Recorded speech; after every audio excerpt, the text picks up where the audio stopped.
Friends, welcome back to my channel once again.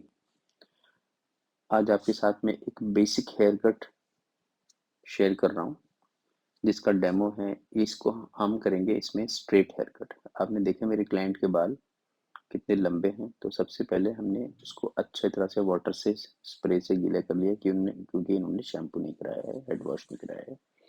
तो सबसे पहले हमने पीछे से सेंटर पार्ट करके पीछे तक सेंटर पार्ट कर लिया और आगे से दो सेक्शन सेपरेट करने के बाद पीछे एक 2 इंच का हॉरिजॉन्टल सेक्शन लिया है और एक डिजायर लेंथ, जो हमारी डिजायर लेंथ हमारे क्लाइंट को चाहिए उसके अकॉर्डिंग हमने उसमें एक स्ट्रेट लाइन दिया है बॉटम में। उसके बाद जो सेंटर के बाल काटे हमने पहले, उसमें से हमने साइड के बाल लिए हैं और साइड के काटे हैं। और आपको एक चीज़ का ख्याल रखना है कि आपकी फिंगर हमेशा सीधी रहनी चाहिए। उसके बाद अगला दूसरा 2 इंची का सेक्शन लिया है हॉरिजॉन्टल। इसको कॉम्ब करेंगे प्रीवियस सेक्शन के ऊपर। बाल आपका सफिशिएंट गीला होना चाहिए, पानी ना भी बहे नीचे की तरफ तो बहुत अच्छी बात है, पर आपका बाल गीला जरूर होना चाहिए अच्छी तरह से। तो ये देखिए अब हमने सेक्शन निकाल लिया है। सबसे पहले सेंटर का सेक्शन जो नीचे गाइडलाइन है उसके बराबर काट रहा हूँ मैं, आपको दिख रहा होगा। ये दूसरा सेक्शन मेरा साइड का नीचे वाली गाइडलाइन के साथ मिला के काटना है।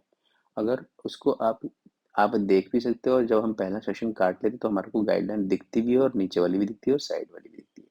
तो इस तरह से हम अपना वन लेंथ हेयर कट पूरा करते हैं। अब हम टॉप मोस्ट सेक्शन पे आ गए, सेम चीज़ को फॉलो करेंगे जैसे हमने पहले करा है। सबसे पहले सेंटर वाले बालों को कॉम्ब करेंगे नीचे तक बिल्कुल, और अपनी जो पुरानी गाइडलाइन बनी हुई है उसके बराबर ले आके इसको काटेंगे। बालों को गीला करना मस्ट है क्योंकि गीले बाल अच्छी तरह से कॉम्ब होते हैं, और अगर उसमें वेव होता है तो वो थोड़े सीधे हो जाते हैं ताकि इक्वल कटने में आसानी रहती है। तो ये हमने चेक करा, जो हमारा सेक्शन था उसको हमने वहीं ले आके काटा। जो एक्स्ट्रा बाल थे वो निकाले, साइड के बालों को बीच वाले बालों से गाइड लेके मिलाया और इसको जो एक्स्ट्रा बाल है इसको यहाँ से निकाल दिया।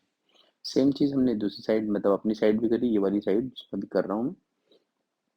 बालों में आपको कॉम्ब करते वक्त एक चीज़ का ख्याल रखना कि बालों में लूजनेस नहीं होनी चाहिए। आप देख सकते हैं जब मैं ग्रिप करता हूँ तो मेरे बालों में कोई लूजनेस नहीं होती है।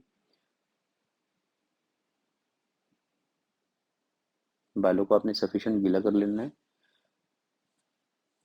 इस तरह से। फिर आपने कॉम्ब करना, पीछे से ये गाइडलाइन ले रहा हूँ मैं। देखिए मेरे कान के पीछे के बाल जो है वो सारे गाइड है क्योंकि मैं उसको पहले काट चुका हूँ। और कॉम्ब कर रहा हूँ शोल्डर के ऊपर। ये देखिए फिंगर एकदम सीधी है, आगे की तरफ उठी हुई नहीं है ना पीछे की तरफ उठी हुई है, एकदम स्ट्रेट है, पैरेलल है बिल्कुल फ्लोर से एकदम। मतलब आप समझ लो कि दो रेल की पटरियां होती है ना, एक आप हो गए और एक दूसरी पटरी हो गई।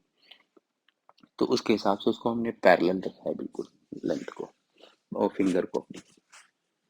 तो अभी हमने एक साइड काट लिया, अब हम दूसरी साइड आते हैं।